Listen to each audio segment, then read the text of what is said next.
खाली रख लियो। हाँ, वो भी दे दो।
Radhe Radhe.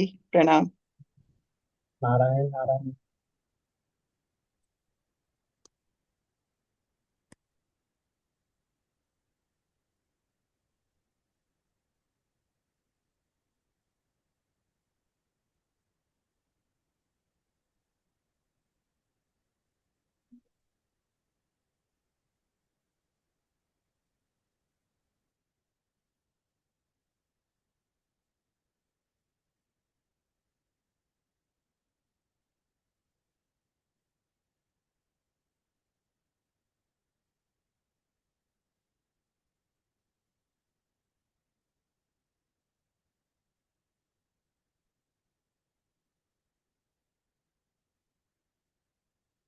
No one else is joining.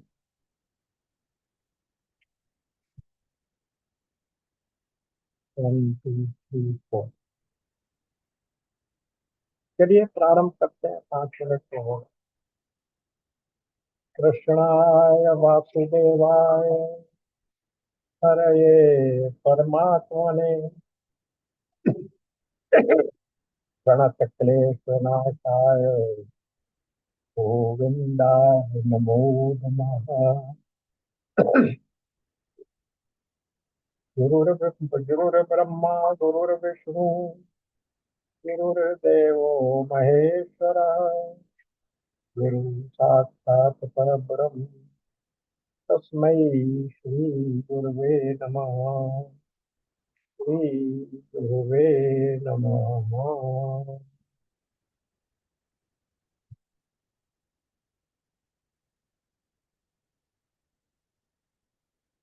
Shrimad Bhagavat में वर्णित नवदा भक्ति के अलग अलग अंगों पर विचार चल रहा है। ये नवदा भक्ति की शिक्षा या इसका उपदेश श्रीमद् भागवत के 7वें स्कंद में भक्त प्रहलाद ने अपने साथी, अपने सखा सहपाठियों को दिया।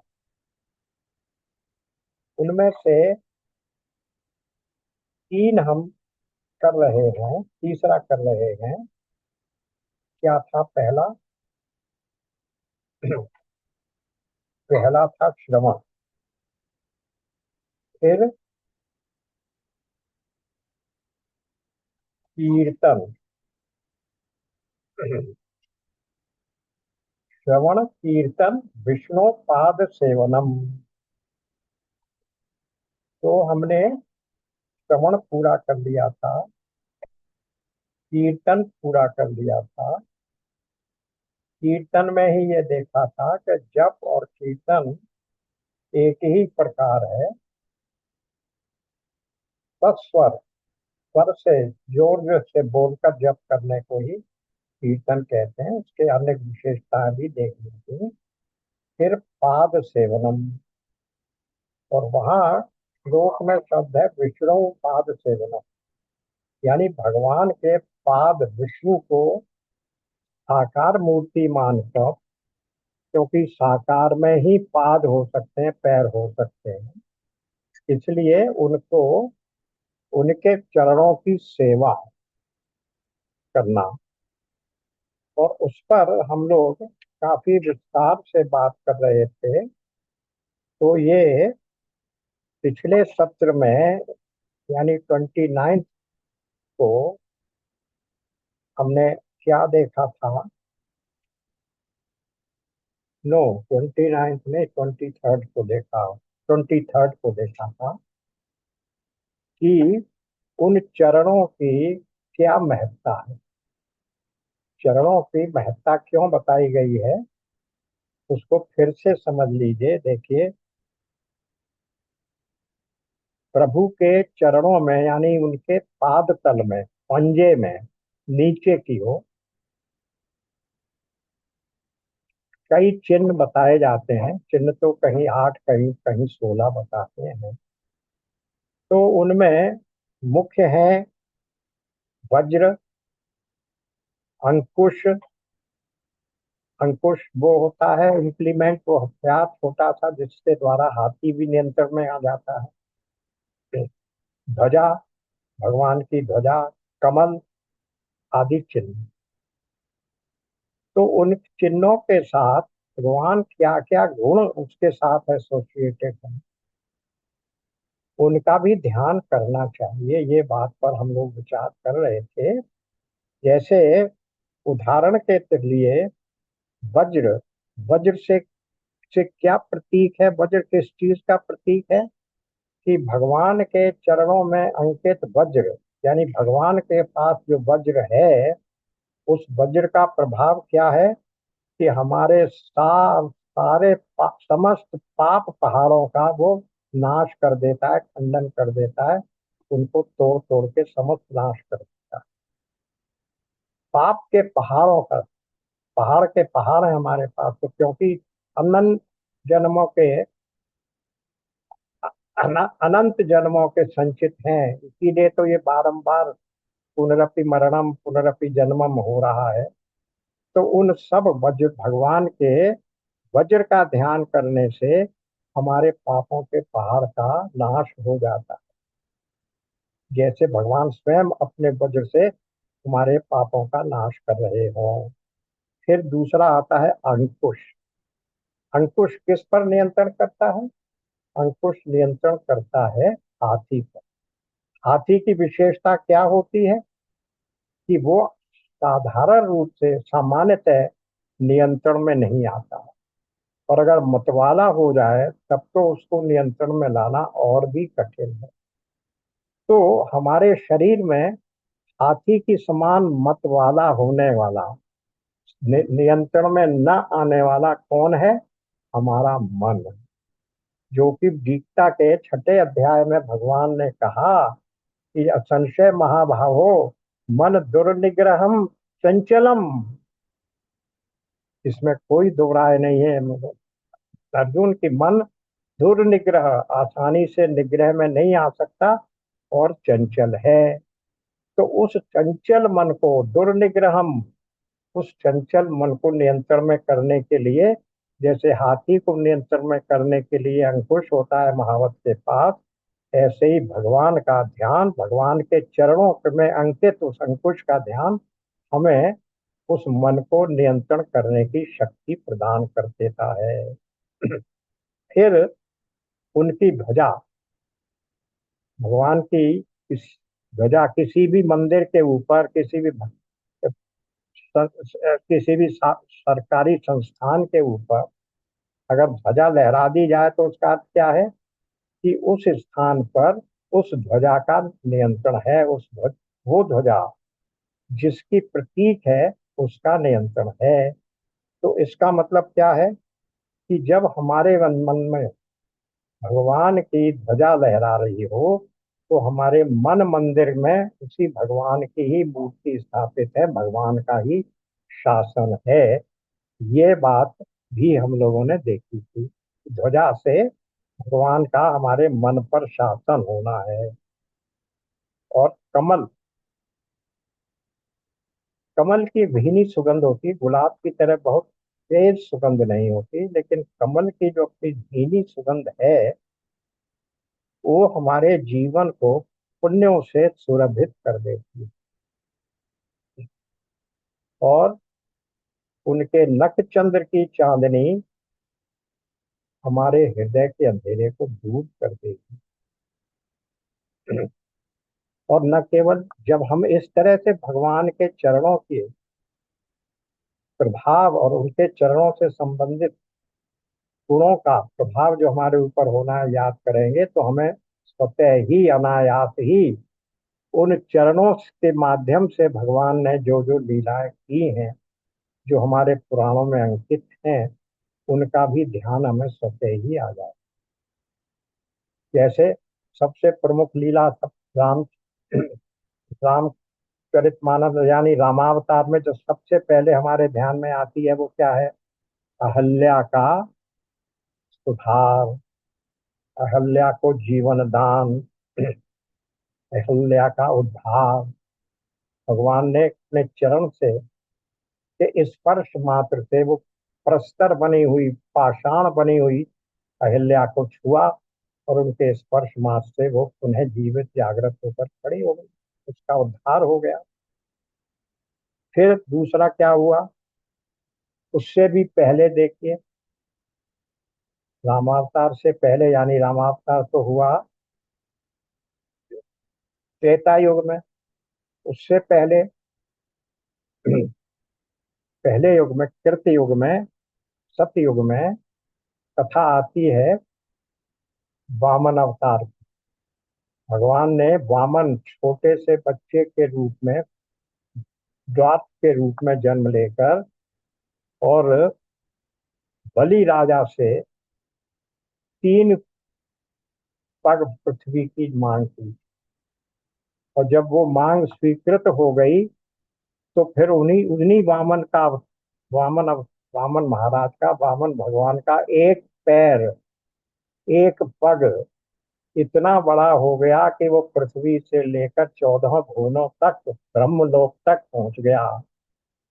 और जब ब्रह्मलोक तक पहुंचा तब ब्रह्मा जी ने देखा, करे ये तो भगवान का, नारायण का चरण है। तो उन्होंने अपने कमंडल के जल से उस चरण की उपासना की, अर्घ्यपान किया उसको।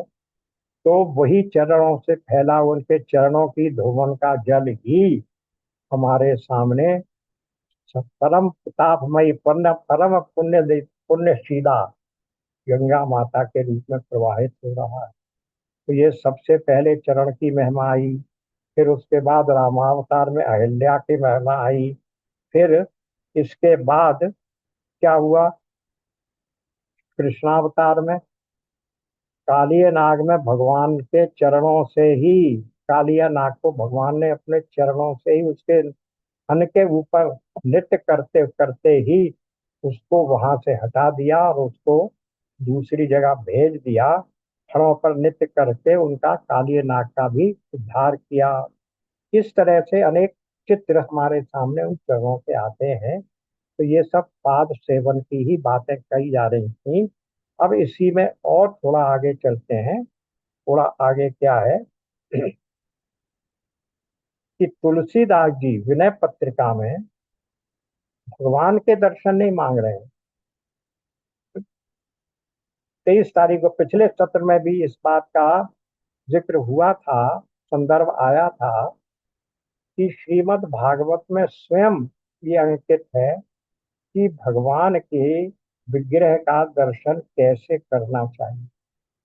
वहां लिखा गया है कि भगवान के विग्रह का दर्शन चरणों से, पाद से प्रारंभ करना चाहिए और फिर धीरे धीरे धीरे ऊपर जाकर भगवान के मुख चंद्र को निहारना चाहिए। पहले नख चंद्र का दर्शन और उसके बाद मुख चंद्र का दर्शन। तो यही बात तुलसीदास जी भी विनय पत्रिका में यही विनय करके कह रहे हैं कि हे प्रभु, मुझे अपने चरण कब दिखाएंगे आप, क्योंकि आपके चरण कैसे हैं? सकल कलेश कलिमल, सकल मंगल कर। कितना कलि का, कलियुग का जितना भी क्लेश और मल है उसको शमन करने वाले, उस पाप को धोने वाले, उस पाप का नाश करने वाले हैं और हर प्रकार से आपके चरणों का दर्शन मंगल करने वाला है। इसी प्रकार ये बात भी हम लोग जब रामचरित मानस कर रहे थे तब देखी थी कि भरत जी से पूछा गया कि आपकी इस साधना का लक्ष्य क्या है। तो उन्होंने कहा, राम पग नेहू, भगवान राम के चरणों में मेरा नेह बना है। तो इसका साधन क्या है?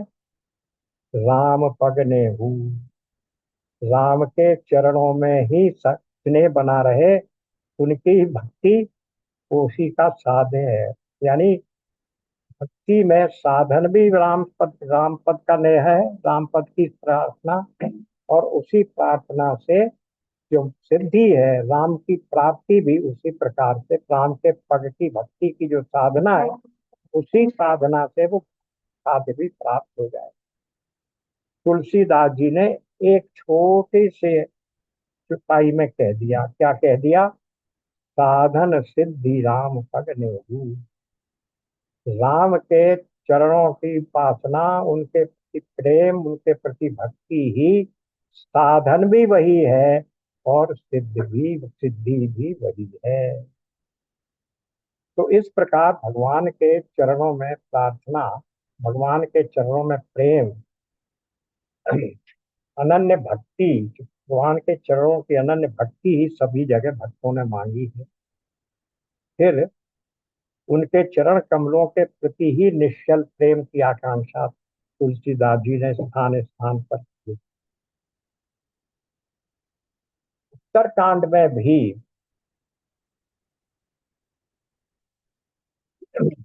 जो काकभूषुंडी जी थे उन्होंने क्या कहा, उनको करुण जी को कथा सुना रहे हैं कि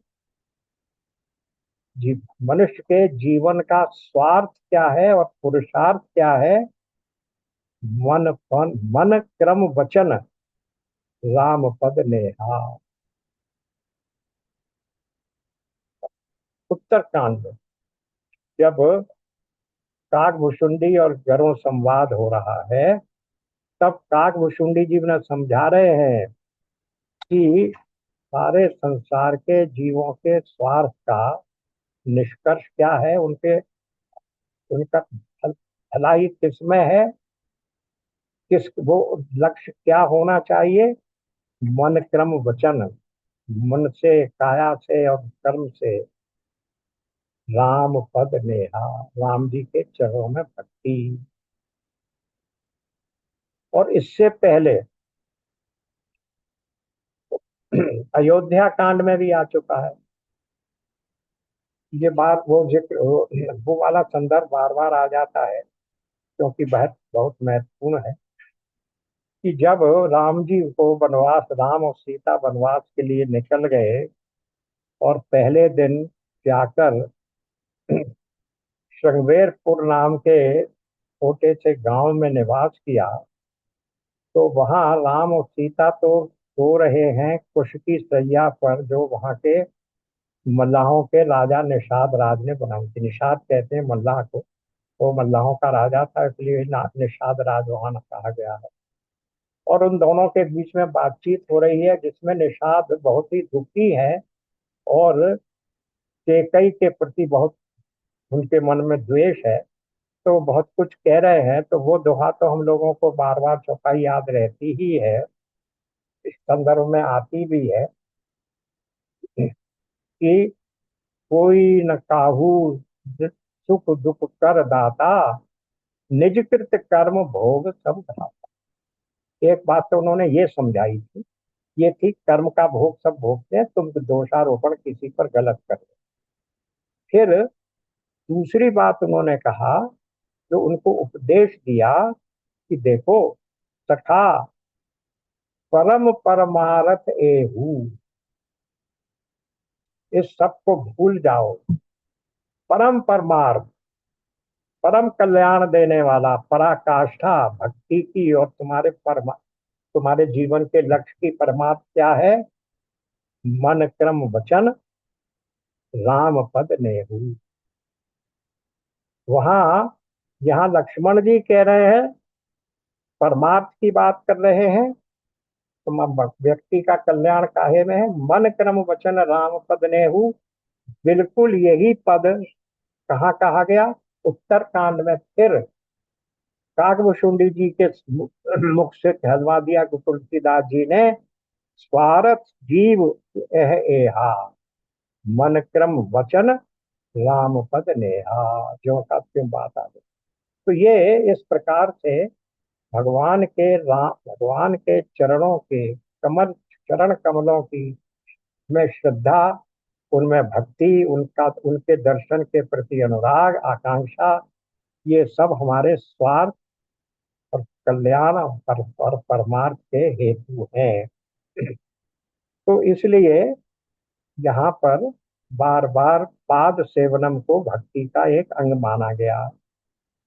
अब एक बात और समझने की है, गीता में 10वें अध्याय में भी कहा गया कि क्या कहा गया?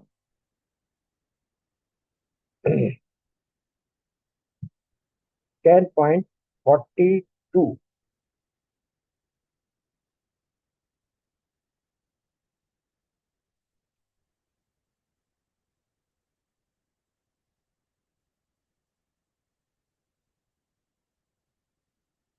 देखिए,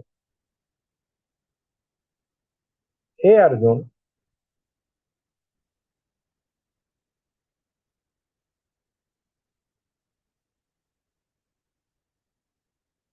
इस बहुत जानने से तेरा क्या अर्थ?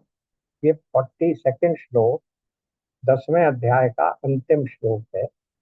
वहां भगवान कह रहे हैं कि अर्जुन ने कहा था मुझे अपनी अधिक से अधिक विभूतियां बताइए। तो वो कह रहे हैं, हे अर्जुन, इस बहुत जानने से तेरा क्या अभिप्राय है? मैं इस संपूर्ण जगत को अपनी योग शक्ति के एक अंश मात्र से धारण करके स्थित हूँ। क्या मतलब है?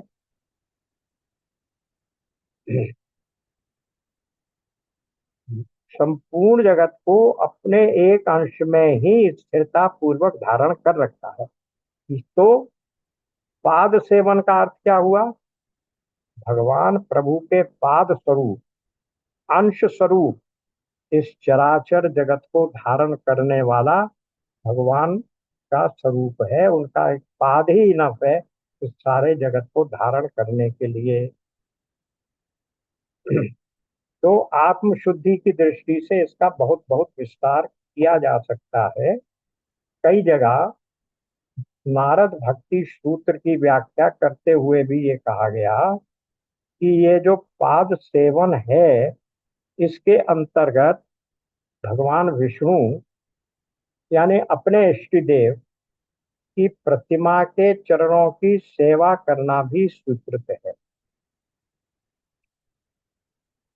यानी अपने इष्ट देव के चरणों की सेवा भी भगवान के पाद सेवन में ही है, क्योंकि उस मूर्ति में, उस विग्रह में तो हम प्रस्तर की कल्पना नहीं करते ना, पत्थर की पूजा थोड़े ही कर रहे हैं। हम तो पूजा उस पत्थर में जो प्रतीक रूप से हम मान ले रहे हैं हमारे भगवान स्थित हैं, उनकी पूजा कर रहे हैं। कबीर दास जी ने ही हमारे इस भाव को न समझ के क्या कह दिया, मजाक उड़ाया हमारी प्रस्तर प्रतिमा पूजा का। साहन पूजे हरि मिले तो मैं पूजूं पहाड़। उन्होंने तो ये कह दिया कि सनातनी हिंदू पत्थर की मूर्ति को पूजते हैं, तो अगर पत्थर को पूजने से, और अगर मूर्ति छोड़ दीजिए, हम तो शालिग्राम की शिला को भी शिव मानकर पूजते हैं, और नर्मदा में से निकले हुए पत्थर को नारायण मानकर पूजते हैं। तो इसलिए उन्होंने तो यही कहा, जो नहीं समझेगा वो तो यही कहेगा ना, वाहन पूजन हरि मिले तो मैं पूजू पहाड़। इतना बड़ा पहाड़ पड़ा है, मैं उसी को पूज लेता हूँ। पर वो उसके भावना क्या है वो नहीं जानते। इसी बात को विद्वानों ने स्पष्ट किया है कि हम तो भगवान के मंदिर में जाकर उस विग्रह की पूजा, अपने घर में स्थापित मूर्ति की पूजा, शिव शालग्राम की पूजा, या नर्मदा के पत्थर की पूजा इस भाव से नहीं करते हैं कि वो पत्थर है।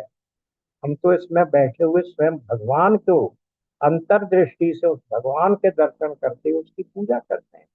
तो यही पाद सेवन का अर्थ है कि जब हम अपने घर में बैठे हुए भगवान की विग्रह की मूर्ति की, छोटी सी मूर्ति की भी पूजा करते हैं, तो हम उनके उस पूजा का प्रतीक हमारे पाद सेवन है। भगवान के चरणों की सेवा करना भी पाद सेवन के अंतर्गत आ जाता है। और वैसे भी सप्तमाल एक बहुत बड़ा ग्रंथ है, 4 खंडों में है। उसमें अनेकों भक्तों की, बहुत प्राचीन काल से लेकर 18वीं 19वीं शताब्दी तक के ग्रंथों की, भक्तों की महिमा गाई गई है। उसका प्रारंभिक पद बहुत अच्छा है। वो क्या है? भक्त भक्ति भगवंत गुरु। भक्त, फिर भक्ति, भगवंत माने भगवान, और गुरु। चतुर नाम वपु एक। ये नाम तो 4 हैं पृथक पृथक, लेकिन व्यक्तित्व एक ही है। वपु शरीर एक ही है, इन दोनों में अंतर नहीं है। जैसे हम कह देते हैं ना कि वो दो देह और एक प्राण है, इसी तरह से भक्त भक्ति भगवंत गुरु चतुर नाम वपु एक, इन चारों के वंदन किए नाशे कष्ट अनेक। अनेकों प्रकार के कष्ट नाश हो जाते हैं। चाहे भक्ति कर लीजिए, चाहे भगवान को मानकर कर लीजिए, चाहे गुरु की पूजा कर लीजिए, ये सब बातें वहाँ कही गई हैं। तो इस प्रकार से इस पाद सेवन की बहुत महत्ता की गई है। अब इसके बाद आ जाता है हमारा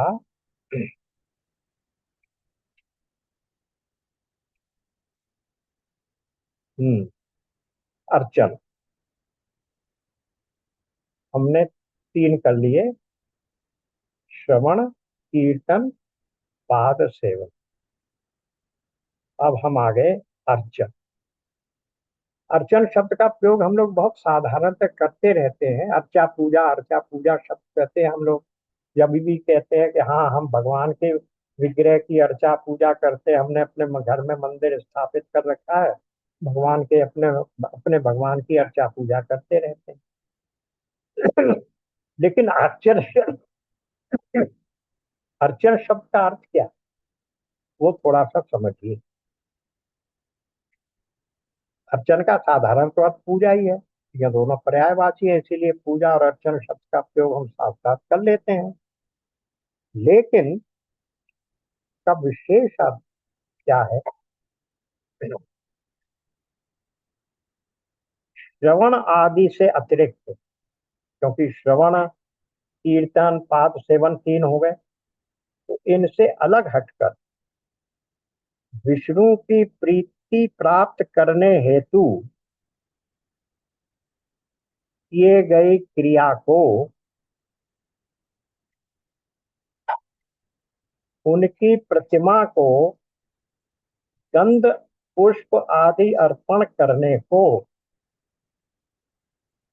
अर्चन या पूजन कहते हैं।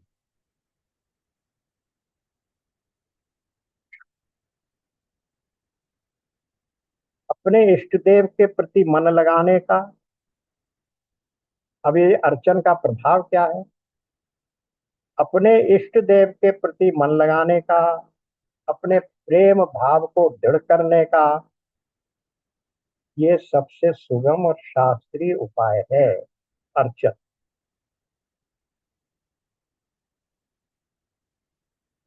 अब कोई चाहता है, क्यों कहा जा रहा है ऐसा? क्योंकि अगर कोई चाहता है कि उसके इष्ट देव के प्रति उसके मन में निरंतर भाव बढ़ता रहे, प्रीति बढ़ती रहे, तो फिर उसे क्या करना चाहिए कि उसे ऐसे क्रियाकलाप करने चाहिए जो भगवान के क्रियाकलापों से संबंधित हों और जिसमें उसके द्वारा न्यायोचित तरीके से प्राप्त किए अर्जित किए हुए धन का उपयोग किया गया है।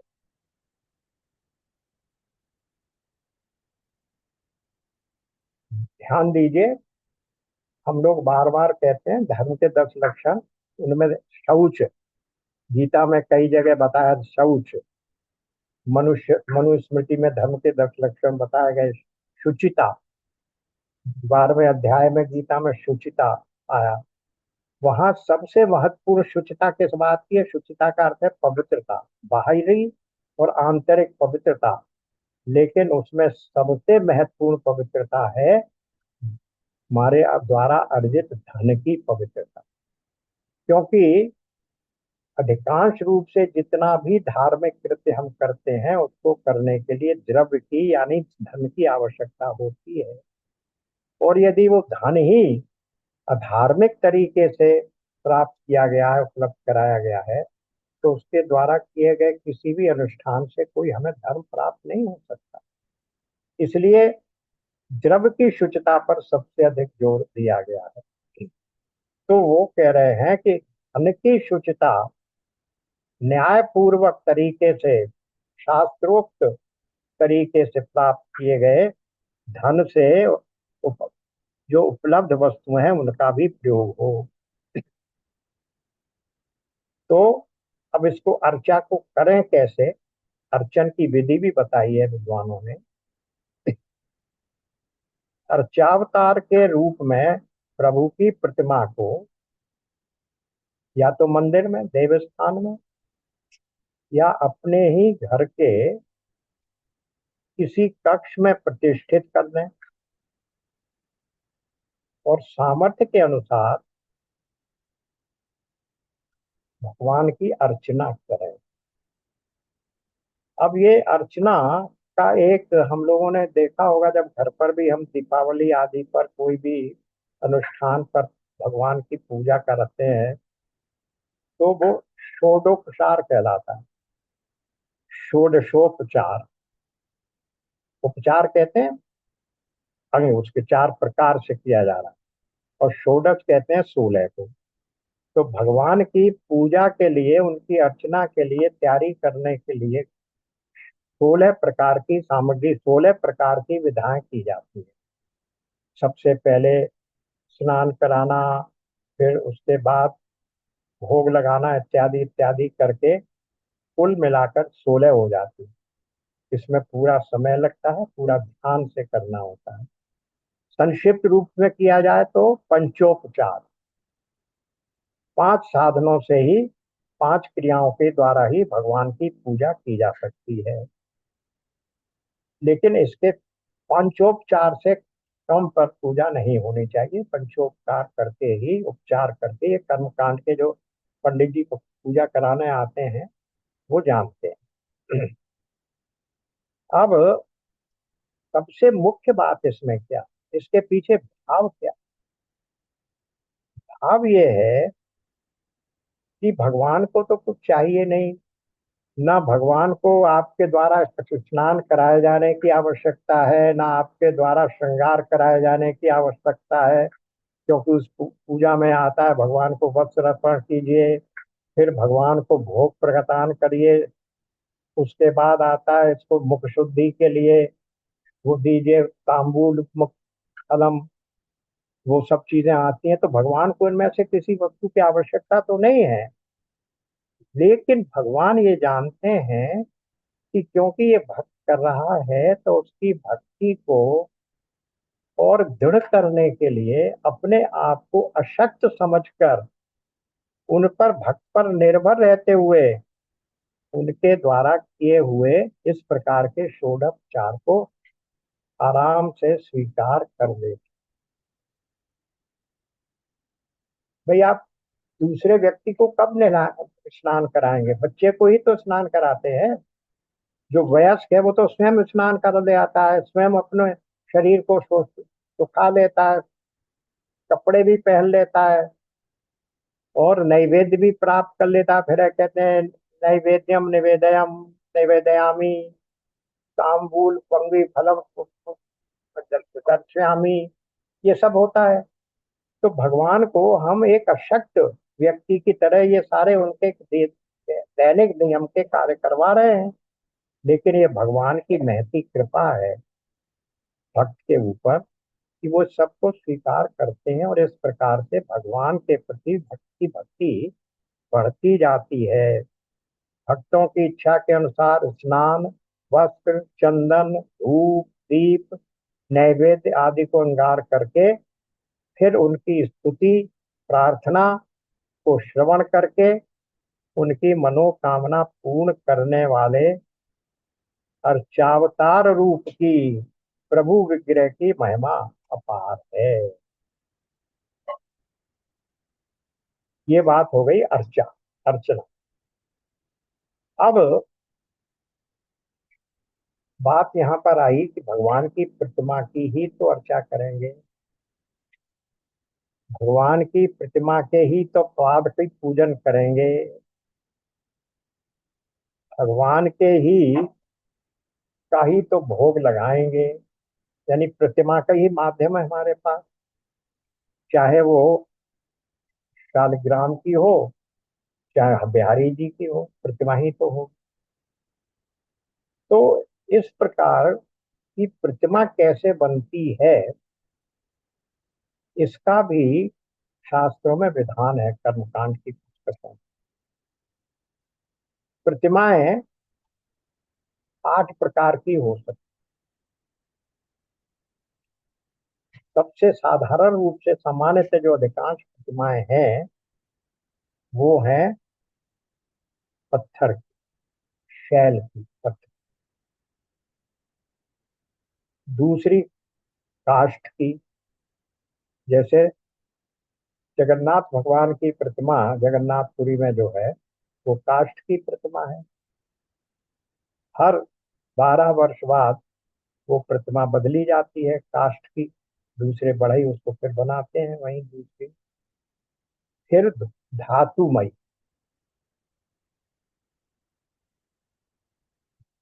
अक्सर आपने सुना होगा कि वो इस मंदिर की जो शिव जी की प्रतिमा है, जो शिवलिंग है, वो अष्ट धातु का बना हुआ, लोहमयी या अष्ट धातु। तो लोहमयी प्रतिमा हो गई या धातुमयी प्रतिमा हो गई। फिर कैसी हो गई, लेपन करके हमने प्रतिमा बना दी। घर में जब छोटे छोटे अवसर किए जाते हैं तो दीवार पर या एक कार्ड के ऊपर एक छोटी सी पत्थर कुछ भी खींच दिया और वो हमने प्रतिमा के रूप में स्वीकार करके उसकी पूजा होती है। इसी प्रकार चित्रमयी, बहुत से भक्त प्रतिमा के रूप में नहीं बनाते, चित्रपट के रूप में भगवान की पूजा करते हैं। तो वो हो गई चित्रमयी। और फिर सबसे साधारण हो गई मृत्तिकामयी, यानी मिट्टी की।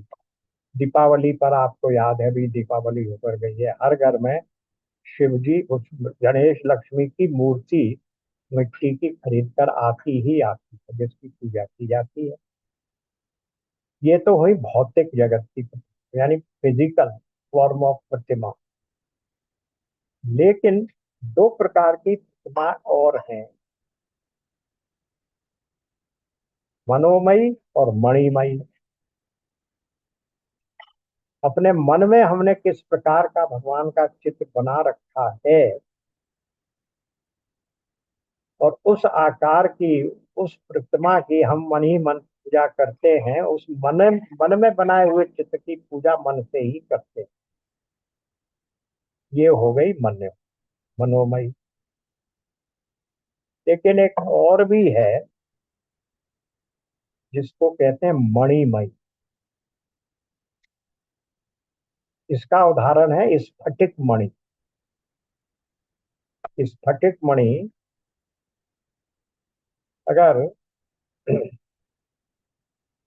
रामेश्वरम मंदिर में जाएं, सेतुबंध रामेश्वर मंदिर है, तो रामेश्वर मंदिर में मंगला आरती के समय प्रारंभ में शिव जी की स्फटिक मणि का शिवलिंग है, पहले उसी की पूजा की जाती है, उसी के ऊपर जल चढ़ाया जाता है। और ये कहा जाता है कि आपकी तीर्थ यात्रा, रामेश्वर दर्शन पूरे नहीं होते जब तक आपने प्रातः कालीन मंगला आरती के समय उन स्फटिक मणि का की जलधारा करते हुए दर्शन नहीं। तो ये मणिमय हुए। तो अलग अलग प्रकार की प्रतिमाएं हैं, केवल प्रकार हैं ये। लेकिन महत्ता न धातु की है, ना मणि की है, ना मिट्टी में तुच्छता है, और ना मणि में बहुत उत्कृष्टता है। महत्ता किस बात की है? आपके भाव की।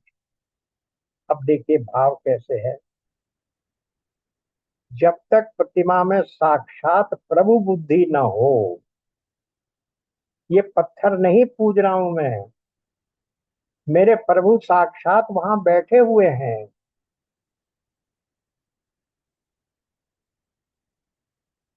तब तक उस प्रतिमा पूजन का या अर्चना का कोई प्रभाव या पुण्य लाभ आपको नहीं मिल सकता।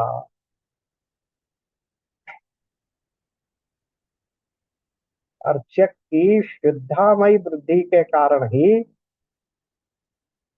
वो शालिग्राम की शिला शंकर जी हो जाती है। ना तो गंडक नदी से निकला हुआ एक पत्थर है वो। अब ये हो गया प्रतिमाओं के बारे में। अब दूसरी बात क्या है, अर्चन के भी तरीके बताए गए। ये सब थोड़े से टेक्निकल हैं, लेकिन क्योंकि हमें विस्तार में कर जाना ही है, इसलिए नोट कर लेने चाहिए। पांच क्या है? अभिगमन, उपादान, योग, स्वाध्याय और इज्जा। अभी अभिगमन का मतलब क्या है? गमन शब्द से ही अभिगमन बना, कहीं भी जाना। अभिगमन का अर्थ है श्रद्धा पूर्ण अंतःकरण लेकर पूजन के संकल्प के साथ देव स्थान यानी मंदिर तक जाना। फिर वहां पहुंच गए तो यदि क्षमता हो तो देव मंदिर को स्वच्छ करना, वहां से जो भी वहां मल इत्यादि पड़ा है, कूड़ा करकट पड़ा है, उसे हटाना। वृंदावन के मंदिरों में इस देव स्थान को स्वच्छ करना की पूजा का बड़ा महत्व है। लोग बड़ी श्रद्धा पूर्वक करते हैं। इसको कहते हैं सोनी पूजा, सोनी साधना। जैसे निधिवन में जाएंगे या बिहारी जी के मंदिर में जाएंगे तो झाड़ू से वहां पर जो भी कुछ कूड़ा करकट पड़ा हुआ है, मिट्टी इत्यादि एकत्रित हो गई है, इतने लोग दर्शन करने आते हैं, उसको साफ साफ कर। तो ये है सोनी पूजा, बहुत लोग श्रद्धा पूर्वक करते हैं। तो ये हुआ अभिगमन। अब इसके बाद दूसरी आई उपादान। उपादान का मतलब है कि किन साधनों से, उपादान हम जानते हैं ना, हमने देखा है, अभिन्न निमित्त उपादान शब्द बार बार हम लोग प्रयोग करते आ रहे हैं, गीता में भी समझाया था। तो उपादान वो रॉ मटेरियल होता है जिसका प्रयोग करके कोई वस्तु बनाई जाती है, या कोई भी साधन में आने वाली, उपयोग में आने वाली वस्तु को हम उपादान कहते हैं। तो जैसे मूर्ति की प्रतिमा बनाने में ही अभी जब हम बात कर रहे थे, तो उपादान क्या था? अष्ट धातु थी, मिट्टी थी, फिर इसी प्रकार से वो था, पत्थर था। तो ये सब उपादान थे। तो इसी तरह प्रतिमा, हमारी पूजा का उपादान क्या हो सकता है? कौन सा साधन है, ऐसा फिजिकल आइटम है जिसके द्वारा हम भगवान की पूजा करें? तो जैसे हमने कहा, भगवान के मंदिर में गए, हमने वहां कुछ द्रव्य चढ़ाया, दक्षिणा के रूप में, भगवान को भेंट के रूप में हमने दिया। तो ये क्या हुआ? ये पूजा का, पूजा के लिए, भगवान की पूजा के लिए पैसे इकट्ठे करके, या जो अपने पास न्याय पूर्वक साधन से अर्जित धन है उसको भगवान को भेंट करना, श्रद्धा पूर्वक भेंट करना, ये हो गया उपादान। पर इसमें उस द्रव्य की वैल्यू का महत्व नहीं है। कितनी बड़ी वस्तु आपने भगवान को, कितनी मूल्यवान वस्तु आपने भगवान को भेंट कर दी, उसकी कोई वहां भगवान के यहाँ, उसका कोई महत्व, उसकी कोई कीमत नहीं। कीमत किस बात की है? आपने छोटी से छोटी, तुच्छ से तुच्छ, मूल्यहीन वस्तु भी भाव पूर्वक, श्रद्धा पूर्वक मन से भगवान को अर्पित की, तो भगवान उसको स्वयं स्वयं श्रद्धा पूर्वक और स्वीकार करते हैं, आनंद से स्वीकार करते हैं। क्योंकि मैंने भगवान बिहारी जी की मूर्ति पर सोने की माला चढ़ाई, ये अगर दंभ से चढ़ाई, अभिमान से चढ़ाई, लोगों को दिखाने या बताने के लिए चढ़ाई, उसका कोई मूल्य भगवान की दृष्टि में नहीं। लेकिन आपने एक तुलसी का पत्ता भी भगवान को चढ़ाया, छोटी सी माला लेकर भगवान के चरणों में अर्पित की, उसका मूल्य उस सोने की माला से कई गुना अधिक है। ये भाव की, श्रद्धा की बात है। तो भगवान बस द्रव्य से प्रसन्न नहीं होते, द्रव्य के पीछे जो भाव है उससे प्रसन्न होते हैं। देखिए, हमने देखा है 9वें अध्याय के कौन से श्लोक में आया, पत्रम पुष्पम फलम तोयम, ये बहुत ही ऑफ कोटेड श्लोक है, 9वें में 26, नवम, पत्रम पुष्पम फलम, यस यस, 26, 9.26, पत्रम पुष्पम फलम तोयम यो में भक्त्या प्रयच्छति तदहम भक्त्यम अपहरतम अश्नामि प्रियतात्मनः। जो कोई भक्त मेरे लिए प्रेम से पत्र, यानी एक पत्ता, पुष्प, फल और कुछ भी ना मिले तो जल तो सब जगह उपलब्ध होता है, और पत्ता भी, वृक्ष का पत्ता भी अधिकांश जगह उपलब्ध होता है। निर्जन वन में भी अगर आप भगवान की पूजा करने बैठे हैं, वहां भी आपको शालिग्राम की मूर्ति रखी कहीं दी गई है, तो आप पेड़ का पत्ता तोड़कर लाकर और जल चढ़ाकर उनकी पूजा कर सकते हैं। तो उस शुद्ध बुद्धि निष्काम प्रेमी भक्त का प्रेम पूर्वक अर्पण किया हुआ वो पत्र पुष्प आदि में सगुण रूप से प्रकट होकर प्रीति सहित खाता हूँ। अष्टनामी का अर्थ होता है खाना। देखिए, यहाँ पर भक्ति शब्द दो जा रहा है, ऊपर की पंक्ति में भी आया भक्त्या प्रयच्छति, भक्ति पूर्वक लाकर मुझे भेंट करता है, अर्पण करता है। और नीचे फिर आया उस भक्त का प्रेम पूर्वक अर्पण किया हुआ पत्र मैं प्रीति सहित, भक्ति सहित ग्रहण करता हूँ, उसका उपभोग करता हूँ, यानी उसे स्वीकार कर लेता हूँ। तो महत्व कहाँ, महत्व काहे का है? पत्ते की वैल्यू का नहीं है, 56 भोग लगाने का महत्व नहीं है, महत्व है भक्ति का। कितनी भक्ति से आपने वो सब बनाया, कितनी भक्ति से आपने वो सब चढ़ाया, कितनी भक्ति से भगवान को अर्पित किया, श्रद्धा पूर्वक, तब उसे भगवान खुद भक्ति पूर्वक स्वीकार कर लेते हैं। तो ये हुआ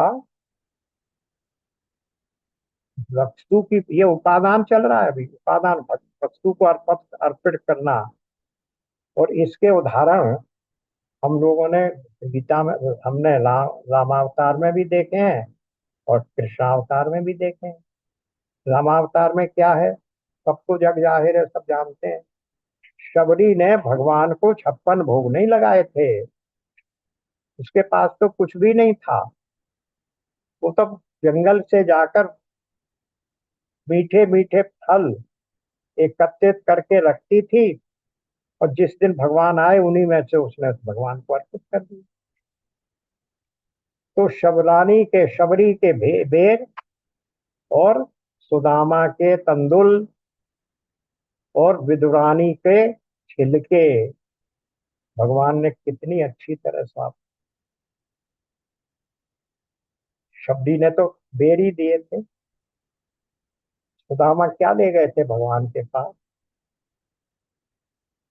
पुराने टूटे हुए चावल के टुकड़े, क्योंकि उनकी पत्नी मांग कर लाई। 2 मुट्ठी खा गए भगवान। तो सुदामा के तंदुल, तंदुल कहते चावल। और जब भगवान महाभारत में आता है, कृष्ण पांडवों की ओर से संधि का प्रस्ताव लेकर गए थे, जिसमें उन्होंने ये प्रस्ताव रखा था कि छोड़ो, तुम अगर हमें हमारा आधा राज्य भी वापस देने को तैयार नहीं हो, तो तुम हमें केवल 5 गांव दे दो। 5 पांडव अपने अपने शौर्य से, अपने अपने बल से, बल वीर से उन 5 गांवों को विकसित कर देंगे और उसी में संतुष्ट हो जाएंगे, बाकी सारी सामग्री, सारा राज आप रख लो। उस पर भी अर्जुन, दुर्योधन तैयार नहीं हुआ था। उसने क्या कह दिया था, न सूच्याग्रम अग्रे, सुई की नोक के बराबर भी पृथ्वी तुम्हें नहीं दी जा सकती। तभी भगवान कह गए थे अब युद्ध अवश्यम भावी है। और वहां उसके द्वारा तैयार किए गए भोजन, मेवा इत्यादि भगवान ने त्याग करके कहाँ पहुंच गए? विदुर जी के घर पर। और विदुर जी की माता इतनी विवल हो गई उनको देखकर, अभिभूत हो गई, भी भूल गई मैं इनको क्या अर्पित कर रही हूँ।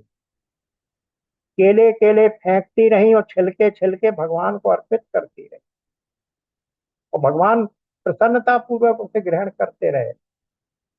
तब तक विदुर जी आए, उन्होंने कहा अरे विदुरानी क्या कर रही है, छिलका खिला रही है भगवान को। तब से ये उक्ति चल पड़ी है कि शबरी के बेर, सुदामा के तंदुल और विदुरानी के छिलके। भगवान जिस प्रीति से स्वीकार करते हैं। इसलिए इसी तरह इतनी प्रीति से किसी और के द्वारा दिया हुआ भोजन, जब तक इतना ही प्रीति उसमें लिपटी हुई ना हो, स्वीकार नहीं किया जाता। तो 56 भोग की महत्ता नहीं है, चांदी के पात्र में अर्पित किए हुए भोजन की महत्ता नहीं है, पत्ते पर पत्तल पर रखे हुए भी प्रीति पूर्वक दिए हुए एक छोटे से चावल के दाने की भी महत्ता है। इस बात को बार बार समझाया गया है। और इस तरह से ये हो जाता है उपादान। तो हमने लिखा था अभिगमन, उपादान, योग। इस एक योग को और कर लेते हैं, अभी 2-3 मिनट है। योग क्या है? भगवान की पूजा करने के लिए भगवनमय हो जाना पड़ता, तभी वो भाव आएगा जिसकी बात की जा रही है, श्रद्धया प्रयच्छति भक्त्या प्रयच्छति। इसलिए अभिप्राय है, देव्या भूत्वा देवम यजेत। व्यक्ति को देव की पूजा करने के लिए स्वयं देव बन जाना पड़ता है। यानी उस देव भावनाएं जब तक हमारे मन में नहीं है, दैवी भावनाएं नहीं है, मैं ही स्वयं भगवान हूं, मैं अपनी ही पूजा आप कर रहा हूं, अपने को भगवान मानकर, अपनी आत्मा को ही, शुद्ध बुद्ध आत्मा को ही उस भाव तक पहुंचना है हम। भक्त ही भगवान हो गया, जिसको सायुज मुक्ति कहते हैं। वो मैं अब भगवान हूं और मैं स्वयं अपनी ही पूजा कर रहा हूं। जैसे कहावत है कि गंगा जी की पूजा भी गंगा जल से ही की जाती, ऐसे ही भगवान की पूजा भी अपने आप को देव मानकर ही करनी पड़ती है। इष्ट देव की भावना आत्म रूप से करनी चाहिए, मैं ही वो इष्ट हूँ जिसकी पूजा कर रहा हूँ। इसी को योग कहते हैं। मैं भगवान के साथ युक्त हो गया, मिल गया, सायुज मुक्ति हो गई।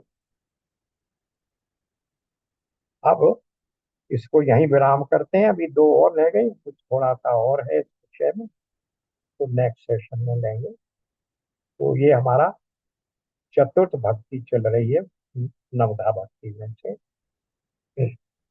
ओम पूर्णमदः पूर्णमिदं पूर्णात् पूर्णमुदच्यते पूर्णस्य पूर्णमादाय पूर्णमेवावशिष्यते।